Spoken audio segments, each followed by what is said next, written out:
Welcome to Love and Life. I'm Dr. Karen Anderson Abril here with my co-host, Pastor Elliot Anderson. And Love and Life is your place to hear conversations grounded in psych research, psychotherapy, and biblical truth to help us thrive in love and life.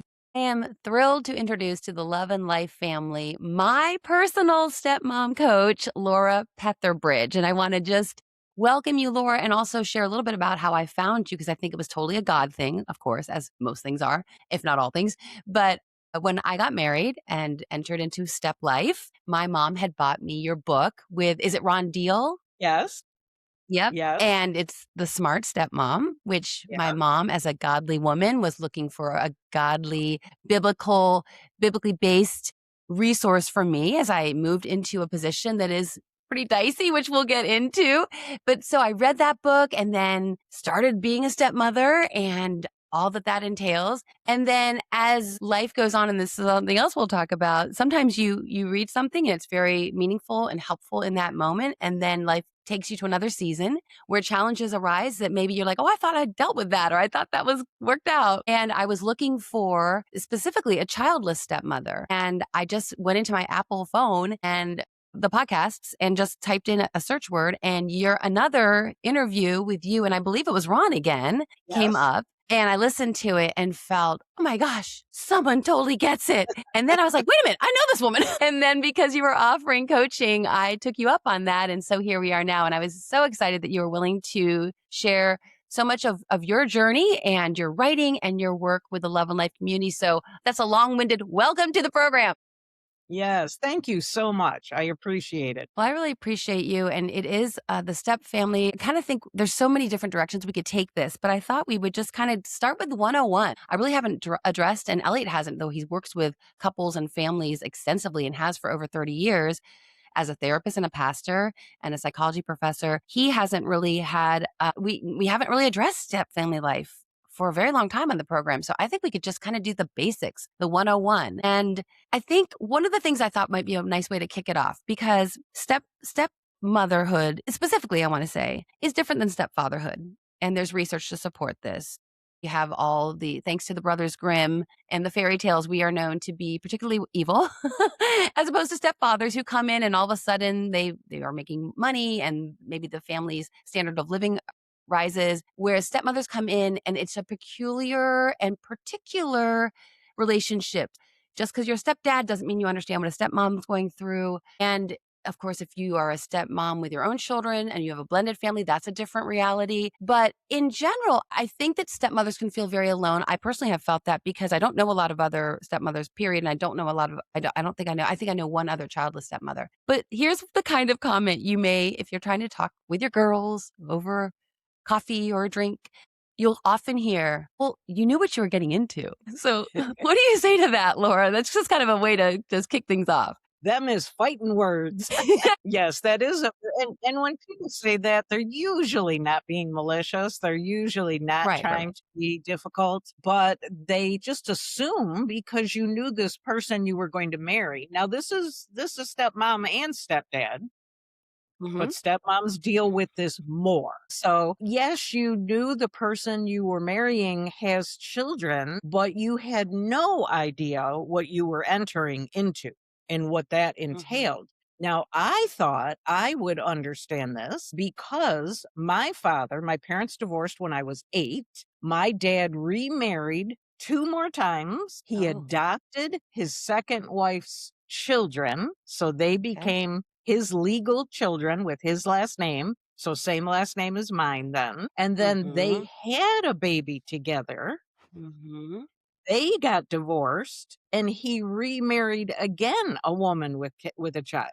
Wow. So I assumed when I entered being a stepmom at 30, I assumed I knew exactly what my life was going to be like. I've lived this as a kid. I know what I liked, what I didn't like, what worked, what didn't work, what things hurt me, what things were beneficial. So I falsely assumed that I knew how to do this role. And so imagine my shock when about 3 months in, I was like, this is not what I signed up for. And this is not what I thought it was going to be. So Even somebody Right. who grew up in it is very Right. ambushed by the emotions. And that's helpful because, as you know, I came from a pretty conventional, intact family. I was blessed with that kind of stability and without any step siblings or anything of that nature. And so, for you to say, even you having had two stepmothers, that you were like, whoa, now I see it from a totally different perspective. How was your relationship as a child with your stepmothers? How was that? And I should add, I also had a stepdad. He came Right. into my life at Okay. 15. At So 50. Wow. we can explain the differences between those Yeah. 2. My first stepmother was a very nice person. I think she tried. I think she Mm-hmm. had a lot of woundedness from now as an Mm-hmm. adult looking back at that. I think she had a Mm-hmm. lot of woundedness from her own first marriage, having 2 Yeah. children and going through a divorce. Yeah. And my dad was a rescuer. My Mm. father was very friendly, loved everybody. He was a musician, Mm. very handsome, life of the party, and he was very much a rescuer. So I Okay. think he saw kind of a damsel in distress and he Sure. married her, she was living in a poor, with 2 kids. And my Okay. dad was making very good money at that time. So I think this was a very idyllic thing for her and for them. Mhm. Her life definitely improved. Her children's lives definitely Yeah. improved. And that goes along with what we said about the stepdad. Mhm. But I gradually grew to understand, and my mother was not an easy ex-wife. She was very combative, and my dad was not very efficient about paying his child support. Oh, boy. So I saw a great deal of financial conflict, of emotional conflict. Yep. They really disliked each other. My mother hated my father. My dad just tried to keep peace at all costs. And so that meant she also hated the woman that he married Well, for sure, and because, especially if he's lavishing her with all kinds of financial right. stability and then denying you guys the financial support that he was obligated that he would commit to as per whatever it was, alimony and child support, that would cause a lot of tension, I'm sure. Yes, it did. And it wasn't just financial, it was all of it. This woman was getting the life that my dad had Mhm. promised to my mother. And he was the one that broke the vow and left the marriage. And so she was very bitter. And I'm not saying she didn't Mm, have reasons to be, but that right. made it extremely difficult for my brother and I. And so I was constantly trying to defend my dad when she would say ugly Oh. about him. But Mm, that created tremendous tension for me anytime there was any kind of an event, my dance recital, my right. confirmation, my, weddings, my, graduations, anything. When these 2 were in the same room, every major event in my life was stressful because of my Yeah. mother and my stepmother being in the room together. And so it was very tense.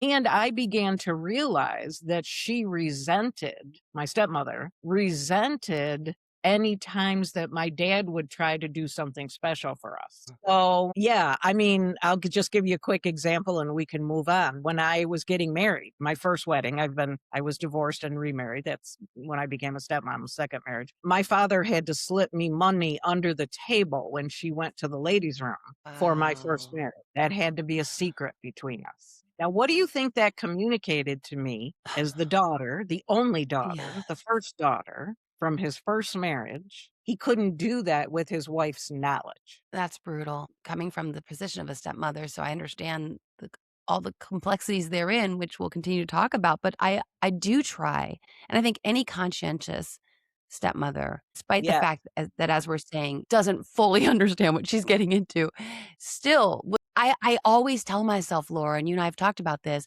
I always say, "They didn't ask for this.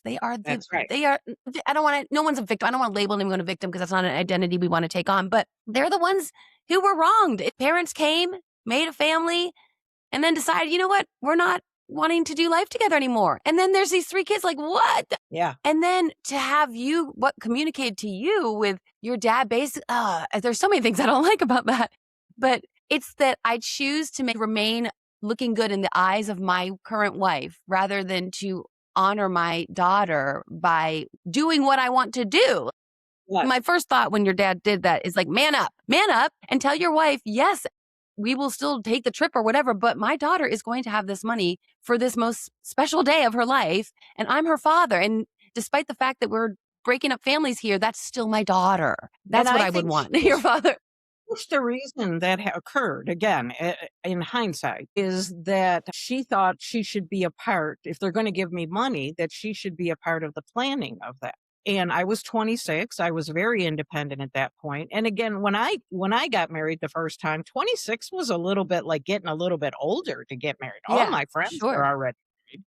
And Sure. so I was very independent. I had lived on my own for a couple of years. And so I mean, I did not look to my parents to give me advice about my wedding. And Right. I think she was very resentful that she did not have more of a role. Now that I coach Mhm. stepmoms and they say that to me, well, Laura, if we're going to give money to this, I need to be a part of it. And see, this all taught me, Karen, it all taught Yeah. me how not to be a stepmom. Yeah. I vowed I would not do that to my stepsons. I Mhm. vowed I will not, will not make them be stressed out on their Yeah. wedding day. And that's just a small example, but I think that's why. I think she was so angry Mhm. that me and my mother and that I was doing this and that I told my Mhm. dad what type of a tuxedo to wear and Yeah. that she didn't get a say and that I didn't have my half brother in the wedding. See, that never even crossed my mind. And that's Right. the thing. I wasn't intentionally cutting her out. It Right. never crossed my mind. Yes.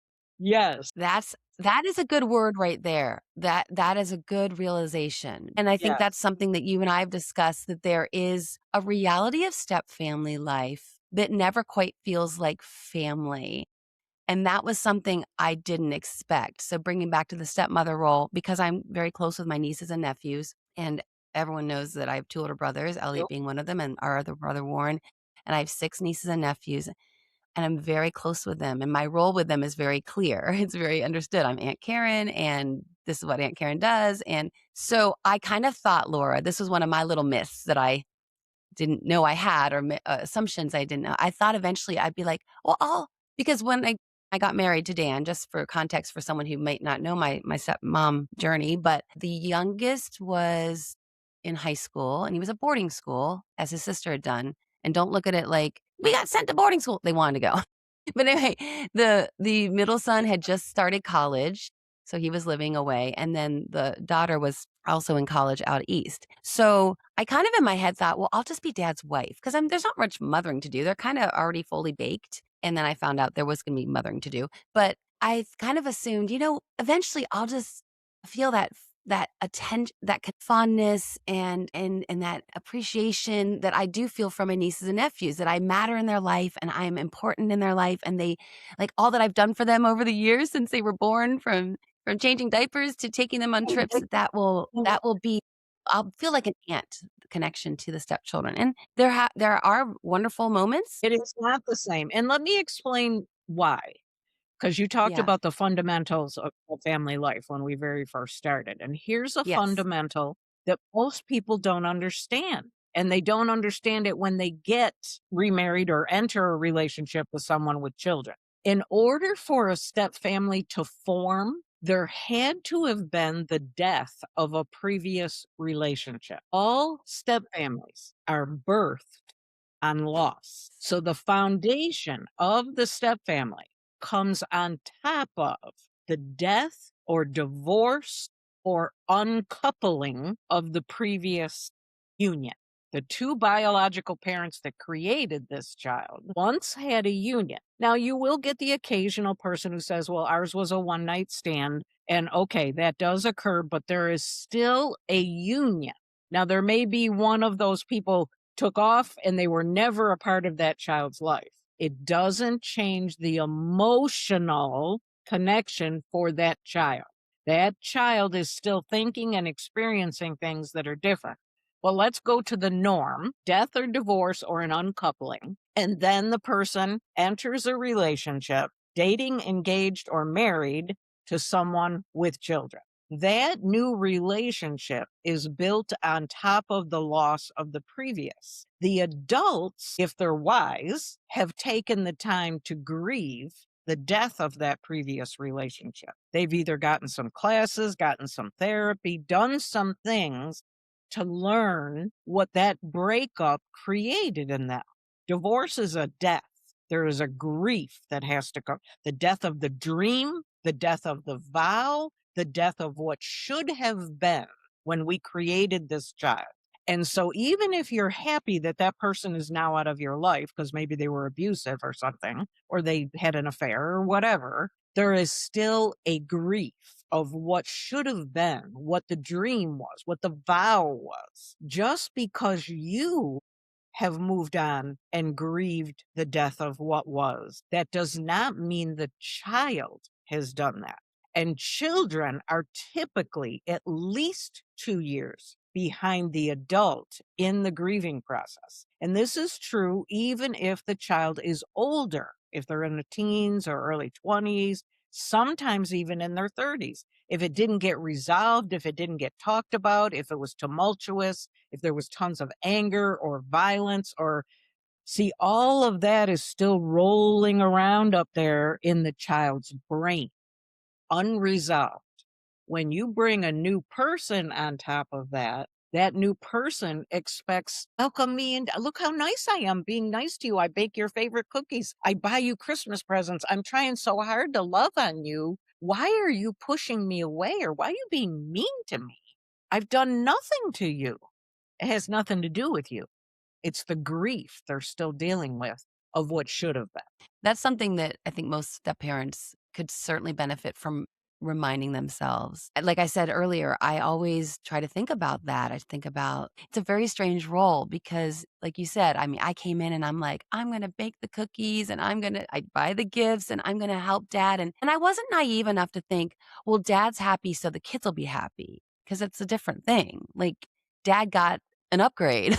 In his mind, like, I got a Yeah, better wife, and you can get a new wife, but you can never get a new mom, and you can never get an intact family again. Like you said, there's a death that's happened. I don't think I've fully understood the 2 years, but that makes sense too when you think about it. Kids aren't fully aware. The parents could have been phoning it in on the emotional front for a while because that's common. Like, we'll wait till the kids get old enough and then we'll split up when we think whatever age we think that they can handle it better. So the kids aren't fully privy to all that's being dismantled in the parents' relationship. And so they're trying to figure out, like, wait, they're still going to feel blindsided to some degree, I think. absolutely. And even what you just said, dad got a better wife. You see, that's what he's thinking probably, and that's Yeah, how the stepmom is thinking.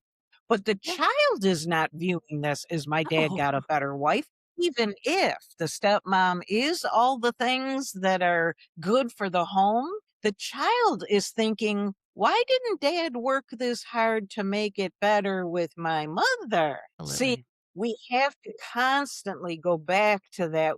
Keep thinking we see this through the eyes of the adult, not the child that is still living in there.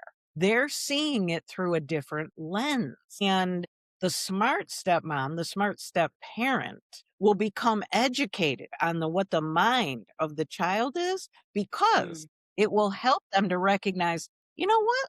This has nothing to do with me. This is not, I could be Mother Teresa of stepmoms. I could be the Billy Graham of stepmoms, and they still might not want me in the circle because it has nothing to do with me. One thing I've heard you talk about in other podcasts I've listened to, and I was really thankful I did this, though I know I've made many, many, many mistakes. I was always very, because I will say, Dan, even because I'm so in love with Karen, love of my life. I see Karen through this lens of she's kind and she's loving and she's caring and she's blah, blah, blah, blah, blah. My kids will see her the same way, right? I mean, that Yeah. was of course, and I love that he loved me that way, but I always was like, when we would go visit his daughter when she was out east in college, I remember we'd stay for the weekend, and I'd say, "Hey, honey, at some point during the weekend, make sure you have some time with her, with Audrey, just yourself. You and Audrey have father-daughter time. Like, maybe Sunday morning, you take her to brunch, and I'll sleep in. because she needs that. She needs to know that it's not, we're a package deal. Yeah, we are. We're married. But she needs to know that I'm not going to try to intrude on her bond with you. That also family dynamics, as we become adults, we need to have independent relationships. We don't just have, when you're 25 years old, you should have a relationship with your mother and your father, even in intact families, because you need to have that Yes. adult connection. And the parents shouldn't always be a package deal, but certainly with a step family. So I was always happy that that was in my mind. And Dan didn't even see that as much. Once I said it to him, he's like, yeah, that makes sense. Sure.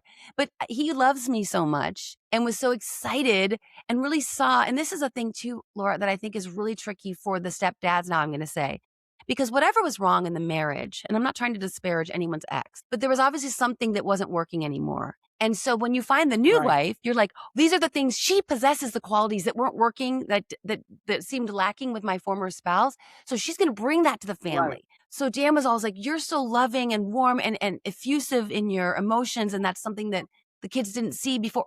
Again, I don't want to disparage anyone, but again, it wasn't, that was his interpretation of me. And again, I love how much he loves me, but that wasn't always how the kids perceived me, I would imagine, though I haven't had a Okay. conversation with them about it. In particular, dads do what you just described. They want a new insta family. So men very much want to go back to the feeling of a biological family. And just as you said, he sees your wonderful traits. He sees all the wonderful things about you. He assumes my kids will love and embrace all of these things. When ironically, the more the dad pushes that, the more the kid resists it usually. Now, it depends on age and the sex and what the type of divorce. There's all kinds of factors that can play a part in this, what their relationship is with their mom, if they have to be a caregiver for the mom, or if they feel they're betraying their mother to like you. There's all kinds of things that play into this. That would be a whole session in and of itself. But the children do not view the step parent in the same manner that their parent does, the biological parent. Very often, they view the step parent as an interloper. You've Mm, now come in between me and my parent. Because, see, what happened is when the parent got divorced or the parent died, the children and the parent often became closer. You will often hear this with daughters. Number one thing I hear mm, from adult stepdaughters: when my dad got remarried, it felt like I lost him. yeah. When my mother died or when my parents got divorced, my dad and I grew closer because Mhm, we just spent more time together. We did more one on one. Mom wasn't there. I took over some of the things in the house. And so then when he gets a new wife, she feels displaced. mhm, It feels like my dad like dropped us. And I'll tell you, if they're old enough to have grandchildren, whoa, they'll put up with it. Like, okay, if my dad doesn't want to spend time with me, I can live with that. But that he's neglecting his grandchildren for this new woman?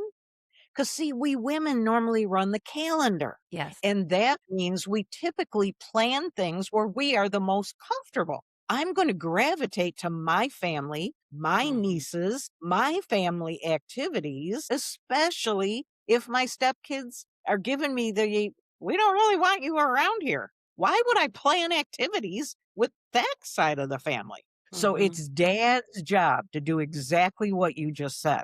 The best way to keep that from happening is for dad to continue to have one on one time. And this is at any age, not just adults, but one on one time with his own biological kids and grandkids. Stop trying to make it the Brady Bunch. Stop trying to make it the Big Blend all the time. mhm, Because mhm, if he'll take that one on one time with his child, it will often make them more willing to embrace mhm. the new.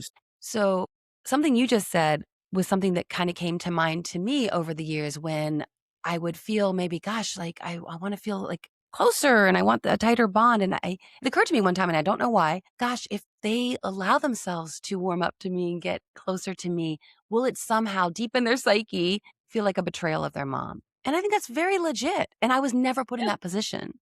Now, you were based on your childhood. I was never put in that position. And I would try to imagine, like, if my folks had gotten divorced and my dad waltzes in and with some new woman who he's clearly head over heels in love with, like, what does that make me? You made me with this other woman, and now and there was no cheating, thank God, none of that. I came in after the fact, but still things were pretty quick, really. They were divorced, and 2 years later, we're married, which again, I think is pretty common with men more so than women to get remarried quicker. But yeah, when you said that about the betrayal that they might feel for their parent, and I thought, gosh, I have to put myself in their shoes as much as I possibly can, though I can't fully, but just in my mind, try to be empathic with the very awkward and uncomfortable position that they're in too, notwithstanding the fact that being a stepmother is often awkward and uncomfortable. As you said, we tend to gravitate to where we feel comfortable because something that I've found as a stepmother, even we've been married almost 14 years now, I still don't like sometimes everyone's together. I still don't feel like I can just fully be myself. And that's the Yeah. other thing I wanted to bring up to you, Laura. People will say to you, if you broach this with people who aren't step family, they don't have Yes. that in their world. And I don't do it too often because it's not usually very helpful. And no offense to anyone who's tried to help. But again, these comments come and they are well intentioned. I get that. But people will say, well, gosh, just be yourself. And I have never felt less comfortable in my own skin than being a stepmother. Never. Like I said, I had a very idyllic childhood, felt very grounded in who I was. I'm the first girl after 2 boys. So everyone was thrilled to have baby girl finally. I have felt very secure. I'm not saying I haven't had insecurities. I have.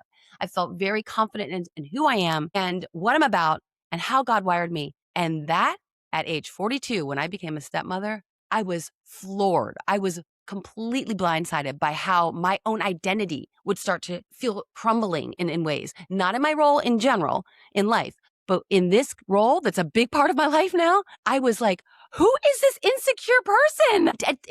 I think it totally confuses Dan too. He's like, you are, I mean, I'm a singer, I'm a performer, I'm a professor, I'm in front of people all the time. And I love making speeches. Public speaking is like the number one fear of people. Not me. I love it. And then in this role, I'm like, what do I do? How come it's not working? Why don't they like me? And I think they do like me. It totally, totally floored me, Laura. You are not alone. It is very normal to feel that way. Especially now you do meet some stepmoms that the stepkids automatically embrace her. They're very comfortable with her being in their life and they automatically give her a position at the table. Is it going to be another mom? No, but they see, well, you've been a blessing for my mom. You're good for my dad. He smiles more. He's happy. We know you're taking care of him or whatever it is. There are some, but it usually requires that they themselves are more mature. They have dealt with some of their own issues or wounds or pain in their life. And whether that's a divorce or not, they've dealt with either the death of their parent. But see, the step parent can often be a trigger for anything that is still hidden underneath there. I have stepkids all the time that say to me, I don't even know why I don't like him. I don't know why I don't like her. Now, if the step parent comes in and tries to take over, like if the step parent starts to parent more than the parent, now this is more when the kids are younger, not the Sure. age of your stepkids. My stepkids were 11 and 13 when I married their Mm, dad. And so they were still, when they would come to our house, there was still a parenting going on. But you see, absolutely. their mother parented very differently than their dad. And so Mhm. these kids are bouncing between these two homes, especially today, to where it's usually 50-50. Yep. They live one life at their mother's house, they live a totally different life at their father's house. And then we wonder why they're angry and confused and Mhm. depressed and emotional. It's like I've had kids tell me I feel like I am two completely different people. And Ah. see, kids figure out how to make everything their fault. Mm. And so that is a heavy burden. And so if as the kid grows, they haven't learned to deal with some of that, the step parent becomes the easy target. My dad was fine before you came along and Yeah. started setting all these rules and setting Yep. all these boundaries. My father wouldn't have reacted that way because very often dad became more lax as a Right. parent sometimes when Mhm. he became a single parent. And now all of a Mhm. sudden he's got a wife and she wants order, or she wants the dishes done, or she wants the bathroom clean, or Mhm. she doesn't allow phones at the table, or whatever it is. And Mhm. now he feels he's gotta stand beside his wife, Yep. and this is where therapists and pastors and people, if they only would get become educated on step families, because what in particular the Christian realm is, they'll say, "He's the head of the house now, everybody's gotta answer to him, and he gets to make the rules," and so the kids are feeling like, "What the heck happened? Why did he become the boss all of a sudden?" Or, why is she ruling over my father? Mhm. We used to be Mhm. able to drink Pepsi with every meal. Now she says no, and now all of a sudden it's gone. See where that resentment Oh, comes? yeah. And Yeah. so if the couple does not do all the due diligence before this occurs, now you can't know everything that's going to come Yeah. up, but boy, Yeah. you can sure become a lot more educated. Most people get remarried without learning anything about step families. Yeah, and they're just in love, and Yep. it seems like a new lease on life because it's for the newlywed couple, they're like, maybe, like, they're so brokenhearted with the death of the divorce or the death of the spouse, and like, "I have a chance again."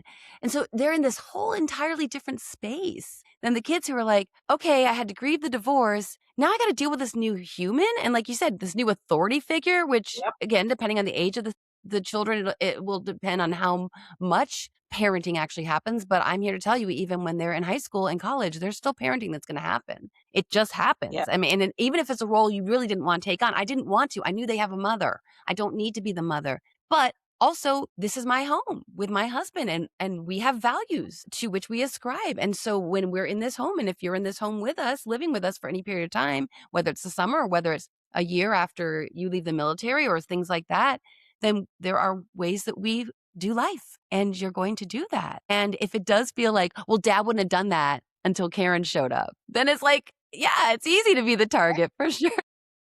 Absolutely, and dad has to be the one to take that, or the parent, because this happens Mhm. in the other. The Sure. biological parent has to be the one to say, "Joshua, that's not allowed in our home." And Karen's here more often. She's in the home, she works from home, so she sees more, and I've already instructed her that if she sees you smoking dope, or she sees you not doing your homework, or whatever it is, Mm, that that's the rule in our house. I have told her that she's to let me know that that mhm, is happening, and mhm. this will be the consequence. And then Yeah. he must follow through on that consequence. See, even if it's the step parent that is the one going, "Hey, you need to know Joshua failed biology because the school called me," or he's truant, he's missed 3 days of school, or whatever. The school called me. Mhm. He still needs the biological parent, has to be the one to fulfill the discipline and the boundary and the consequence. And this is a problem because very often the biological parent, mom or dad, doesn't want to be the heavy, Yep. and they try to dump that on the step parent. Even if they don't think they are, I'm sure it's Exactly. unconscious. They would Exactly. never intentionally do that, but it would just be that natural kinda taking the path of least resistance and Or yeah. it's easier. Like, well, you take Yeah. care of it. Karen, you Yeah. punish him. No, Oh, you don't yeah. have the authority to do that. You Mhm. came in later. Yeah. And see, you find this very often with single parents when they get remarried, or they find a new, if they become a couple, they want that authority to, because they're tired. They're tired of being the single parent. So, oh, good. Now I got a man in the Yeah. house telling Right. shaped little Joshua up. And Yep. the pastor at church is telling her, well, he's the man of the house now. He should be the Mhm. one implementing that discipline for Joshua. He's the Mhm. head of the house now. I'm not opposed to the man being the head of the house, but if you automatically put that man in charge of your child, number Mhm. one, especially if he doesn't have kids, his discipline is going to be much more strict than yours would have been, Mhm. because we see our stepchildren through a different lens than a biological parent does. A Mhm. biological parent sees their child first through the lens of love. A step parent, even if they love the child, sees the child first through the lens of responsibility. That is so This good right child there. needs to learn to be responsible. We want them to grow up to be a responsible person. And see, a parent will see that totally differently than a step parent. Yes. This is the number one reason why step families fail. What I just said to you is number one reason why step families fail. That is words of truth right there. I mean, though that very conversation happened with Dan and me many times over the years where I'd Yes. say, "Are these the values we want to impart into this child?" And so it was all and I didn't use the word responsibility, but that was the underpinning of it, is we are teaching him that it's okay to ABCD if we don't reprimand him and shape him and discipline him to coax him in alignment with our values. And Dan was always very supportive of that, but I can see in many marriages how that could be, well, wait, because I was not. And I told him this. We literally had this conversation several times. I didn't change any of these kids' diapers. Like, you Yep. remember them toddling around the house, being adorable, saying their first words. All I see is a young person in front of my face who's not acting responsibly and is not behaving the way they should at this That's age. right. I mean, I literally That's said right. those things. Like, it's easier for you to see him with this lens of love, through the lens of love. And I'm seeing him as like, what are we doing? Like, this kid's about to launch, and are we imparting and instilling into this child, this young person, the values that he needs to be contributing member of society? And if Yes. we're not, we have not done our job. Yep. And But that was especially my framework. that we that you're saying is really biological mom and dad. I mean, we stepmoms want it to be our husband and me. But when we say, are these the values we want this child to have? If that child is only getting those values from one home, how confusing is that, first of all, Totally. for the child? Second of all, how long is our boundary about that going to last? Again, the big thing today is devices. So you get one Yes. home that wants to restrict, knows that this kid being on the internet all these hours is not good for their education, for their brain, for what they're learning, what they're hearing, what they're seeing. You get one home that gets it.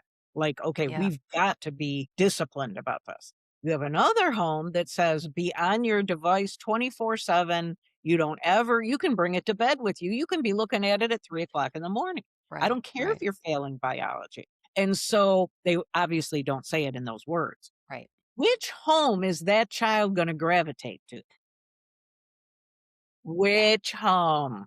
They're Yeah. gonna gravitate to the home that lets them do whatever they want.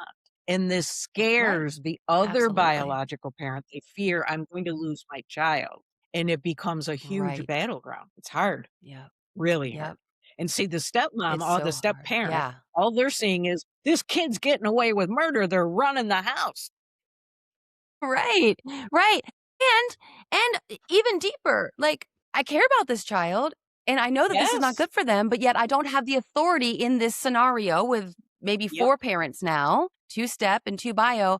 I know something I believe is important. I genuinely care for this child's well-being, and yet my voice is down here and not as important, and that's just true. So the Lord, getting back to what we talked about, like, it never quite feels like a real family That's right. because I have this title, I have this role, I even have these emotions and these bonds and connections and this desire to be helpful in this raising these children. And even now as adults, like, still trying to be helpful in my adult stepchild, stepmother relationship. And yet it's never like, yeah, I never quite, I don't know, this is maybe not the right to say, but I don't quite matter in the way that, Yes. again, like, I feel very confident in the way where how I matter with my nieces and nephews. And it's complex, and no one's trying to hurt anybody, and no one's trying to be like keeping me at a distance. I know that. I know that. But it is just a weird thing to be like, why doesn't this feel the way I thought it was going to feel? It is learning the things that they want from you and what they don't want is very, very often a key. Now, again, this is age appropriate. So Right. what they want from you at 6 is different than 16. It is different at 26. And Yeah. just because they didn't want you to be a part of anything at 16 doesn't mean they won't embrace you at 26. So this is the hard part. This is I often say being a stepmom has taught me more about how to love like Jesus than any other experience in my life because it is constantly giving to a person that you may never get anything back in return. This is a roll of the dice. They may want to invite me in at some point, They may not. Are there things Mhm. I do sometimes that they like, I didn't want that. That you shouldn't have said that. You shouldn't have done that. That maybe I even did totally innocently that I didn't even know I was doing that was hurting them. And Right. or did it trigger pain in me? See, becoming a stepmom triggered a lot of my childhood pain. Unlike you, I had a very painful childhood. And when Yeah. Steve's kids would do things that were hurtful to me, it would trigger that in me. Yeah. Now, I didn't learn this for a little while. God had to teach me this is Yeah. your problem.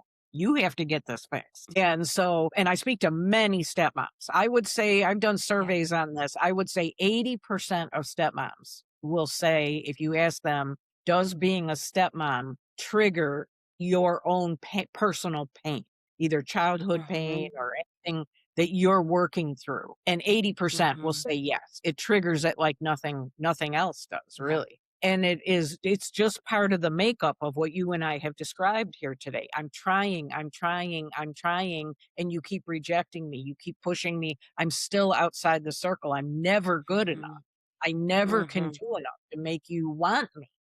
And so that was a huge recognizing that was a huge factor for me to get my own help. Stop expecting Steve's kids to be what I wanted them to be, what I Mhm. needed them to be, what I thought this was going to look like, because it was not what they wanted or needed. Mhm. And so when I started praying instead, and this took time, this was not like a month of therapy. I started asking God, show me what they need. Mm. They are not there to need in me or to ease my pain or to soothe Mhm. over my childlessness, my desire Right. to have a child. That is not their job to fill that Yeah. hole in. And I've Right. put them in that position and I didn't even know I Mm. was doing it. And so show me what I can do. And that was more like, where is there a cavity in their life, a hole in their life, that I'm Mm. different than their mother, their father, their aunts even? Is there a spot that I can fill in, even if it's only for a season, that will allow us to at least coexist in a Mhm. pleasant way? Now, the person who decides whether you will have a relationship with your stepchild or not is the stepchild. They have to decide, I will let you in Mhm. or I will never let you in, or I'll let Yeah. you in a little bit. I'll let you in. You find this often as stepkids get older. I'll let you in to be the grandma. I won't let you in to be close to me, but I'm going to let my Mhm. dad be the grandpa and I'm going to let you be the grandma because you're part of his world. And that feels safe to me, letting you be a part of my child's life when my Mhm. kid is with dad. And so you see that morphs and changes over time. And each major event in a stepchild's life will trigger a different change. So a stepkid who didn't like you, didn't want you, maybe when they became a teenager, their boyfriend broke up with them and all of a sudden they're like, "Oh, my world is ending." That kid will sometimes embrace a stepmother. A stepmom can come in and go, "Honey, I'm so sorry. I remember what that was like. And, I'm sorry he hurt you." And, you don't try to totally be the mom, but you be a compassionate voice encouraging Mhm. them. For the Mhm. son, it could be, he didn't make the basketball team or something. And all of a sudden, that voice of compassion will be something that the child lets into their life. Not Mhm. uncommon for a kid that joins the military. I hear this all the time. Kids who go off and join the military, they'll say, "Oh my gosh, I was such a brat as a stepkid. I was the most, my gosh, I'm embarrassed of how I treated my stepmother, my stepfather." And they'll come back or send a letter back home and Mhm. go, "You were always so nice to me and I was the biggest brat. Will you ever forgive me?" So you see, as the child changes, it depends on the choices they make in their life, how they mature, the spouse they choose, that will Mhm. all influence how much they let a step parent into their life. Yeah. Those are I mean, the whole point about I remember hearing you say that being a stepmother has taught you how to love like Jesus, like no other role in your life. And I remember that from you mentioned that in another podcast, and that really stuck with me because that's what we're called to do is to love like Jesus. And I was looking through some scripture, and if you look, 1 Corinthians 13, one of the most often cited, but Yeah. look at what it says. You got to be patient. You got to be kind. You can't envy. You can't be rude. You can't be boastful. You can't be easily angered, stepmom, even though you feel this righteous thing. You cannot keep records of wrong. I mean, like, and I mean, it's just interesting that as I continue to grow in my faith, which we're always on a walk with God, and He's Yes, allowing us to experience things to teach us that's how right. to love more like Him. And I'm like, it's kind of a relief though in a way because I'm like, you know what? I don't have a choice how to respond here. God's told me how I have to respond. So let me just lean into the scripture. And that is a comfort, even though it's hard and it's not the It is natural hard. way I would want to respond. It's not my human nature. My human nature is like, I got another thing to tell you. Right. Yeah, that is so true. And here's the beauty about God in those situations, because it is sacrificial. Everything that you just described was sacrificial. It is not where our natural flesh wants to go. We want to do the opposite. We want to get mad. We want to tell you what I think, especially in today's society. See, now we do that over texting or over Oh, a social media platform. yes, yes, And you yes. Oh. say things when you're typing that you would not say to somebody's face because Mhm, they'd start mhm, crying or their face would show, or you'd realize, ooh, that really offended them. mm. See, 80% of communication is body language. And now that we do so much communication over our fingertips, it is much easier for a divide to occur in a step Yes. family than it used to be. Much harder to do step family life today than it used to be. But Yeah. the beauty of all that you just quoted and said is that God does not expect us to do that on our own strength. I Thank you. am not one of these proponents of I am woman, hear me, I'm a warrior for Christ. Because I tried that for a long time and I kept falling on my face. And it was almost like God said, are you tired yet, Laura? Are you Yeah. tired of trying to take 3 steps forward and 2 steps back? Because you don't have to do this. I don't Yeah. expect you to do this. I will Mhm. give you the strength. The strength is found in me. I'm the vine. You're the branch. You keep trying to be the Mhm. vine is the problem. Yes. And if you'll just cling on to me and stay hidden in Christ, I'll Mhm. give you the strength. Even the ability to have faith in him comes from him. Even the ability to have Yeah. strength in him comes It's a from him. gift. It's a And gift. boy, Faith is a was gift. that a relief, because I'm like you, Karen, I think you and I are alike in this. I'm a doer. I'm a Yeah. like, "Okay, what do I have to do?" I hate that part. Guilty. Totally. Yeah, Totally a doer. Like, I'm gonna fix this. that's And right. another adage I've heard from other folks in our space is we can't fix what we didn't break. So those That's elements that right. we want to kind of, like you said, especially with the fathers oftentimes, like, let's have this new little perfect family. And I'm trying to come in. So I think that there's a tension there because I think sometimes when I've been looking for where I could be supportive, like you talked about, like praying, and I haven't prayed this specifically, so I'm thankful for that word from you to pray, God, where can I meet a need? Should there be a need in this season? How can I, and especially because if we're talking about kids who don't know Jesus, like how can Yeah, I be a light? Even in yeah, this like most vilified role of stepmother. No one wants the evil, wicked stepmother. And yet here I'm trying to be a light for Christ. yeah, Like, oh, I gotta lean into Jesus for this because this is nothing that a human can do. But to exactly. pray specifically, God, if there's a need right now, help me to see it and be able to meet it in a way that they can receive it, to communicate your love first and foremost, and of course, my love for them, even when it's not, that's a very hard thing to do in the natural, in the human realm. But we're not dealing in the human realm. We avail ourselves of the power of God and the Holy Spirit living within us. And they are seeing, they are watching you. They are watching how you respond to the waitress in the restaurant. Hmm. That might be your witness to who you are more than any Bible verse, more than any teaching, more than any podcast, more than Hmm. anything you could do, how you treat other people in the airport. See, that is where we are. See, that may be the gap. That may be the place God wants you when we pray that, Lord, help me to fill a spot in their life that nobody else is filling that they may need. it may be something as simple as the day to day living out Christ in me, making me like Mhm. Jesus, a sacrifice, Mhm. a prayer. And see, we try to make it this big thing, making the Yeah. birthday cake or buying the biggest present or whatever, Mhm. the baby shower. Yeah. And sometimes it's in those smaller things that Mhm. our biggest Mhm. influence over our stepkids is happening. So, Laura, I think we've covered a good amount of ground. Of course, you and I know we've really kind of just scratched the surface. Laura, as we wrap up this episode, please let the audience know where to find you and your work and your books, and just let them know your website and so forth. Thank you. I appreciate that. Yes, you can find me at The Smart Stepmom. Fairly easy, Mhm. thesmartstepmom.com. And I have 6 books out now. And so one of those will probably meet a need somewhere. And even if it says stepmom on the title, it usually applies to stepdads also. The Mhm. procedures are the same. Mhm. Thank you.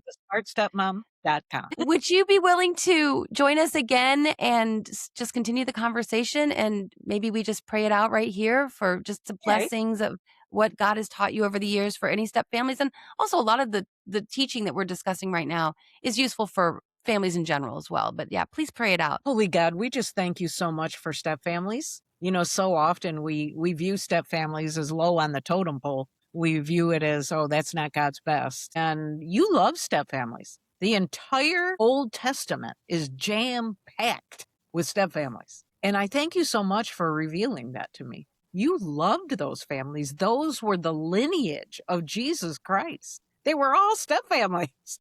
And so, God, I just thank you so much for revealing that truth that, yes, you may hate divorce or you may hate certain things that have happened in our past, but you love us. You love step families. It is the desire of your heart to heal those who are hearing our voices today. And so, God, I just thank you that you're always available. You're always holy. You're always perfect, and that you love us and you will teach us and convict us when we're wrong. You love us enough to tell us, no, that's not helping your circumstance. You're not going in a good direction there. Turn around, honey. Turn around. Thank you.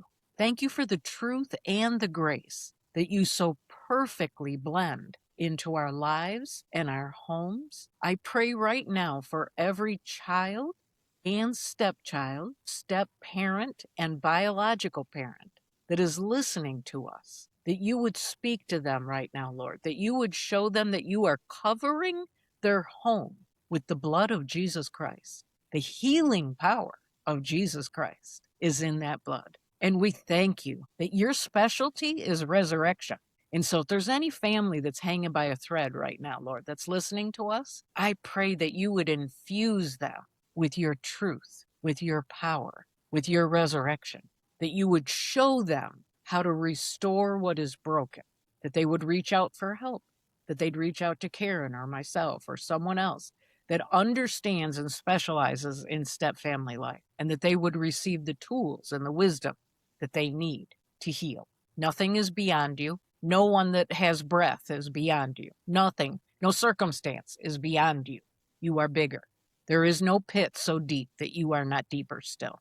And we give you all the glory in the powerful and healing and restoring name of Jesus Christ, the great I am, the great Yeshua, the great Jehovah Jireh. I pray. Amen. Thank you so much for joining us today. It's my pleasure. It's an honor.